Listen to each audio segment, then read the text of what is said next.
Also on October 5th, we have Federation, and this plays 2 to 4 players and takes about 60 to 120 minutes to play.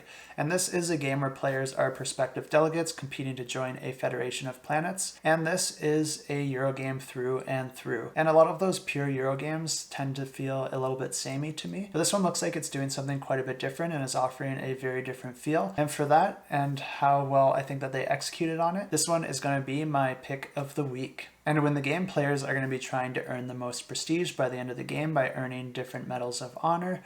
And the game plays over 5 different rounds, which each represent a year.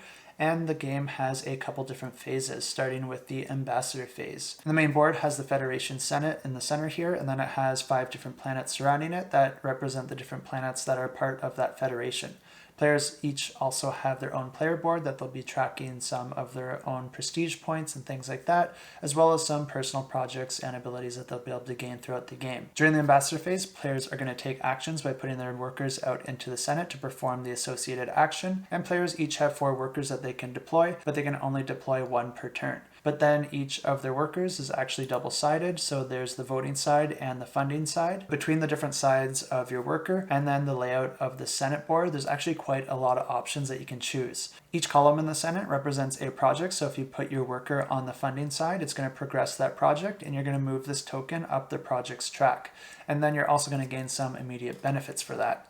But each row in the Senate actually represents a floor, and if you put your worker on the voting side, it's going to gain you influence on that floor. And whoever has the majority at the end of the round is going to be able to enact certain laws that are going to change the way that the game works and the opportunities that are available to you. So of course you're going to want to have more control over that so you can tilt the game to your favor. Regardless if you decide to fund or vote, you always still take the action on the space that you chose, which is going to allow you to perform different actions on the different planets or on your individual player board. Each one of these areas, along with the Senate, each have their own objective that players can complete to win a Medal of Honor there that will help them gain victory points at the end of the game. Although once a Medal of Honor is taken from an area, the next one is a little bit harder to get. In addition to your worker placement action, you'll also be able to send one of your spaceships on a special mission on your personal player board if you have the resources to do so. And then once players have exhausted all their workers, the round ends with the executive phase where players receive income based on the progress that they made,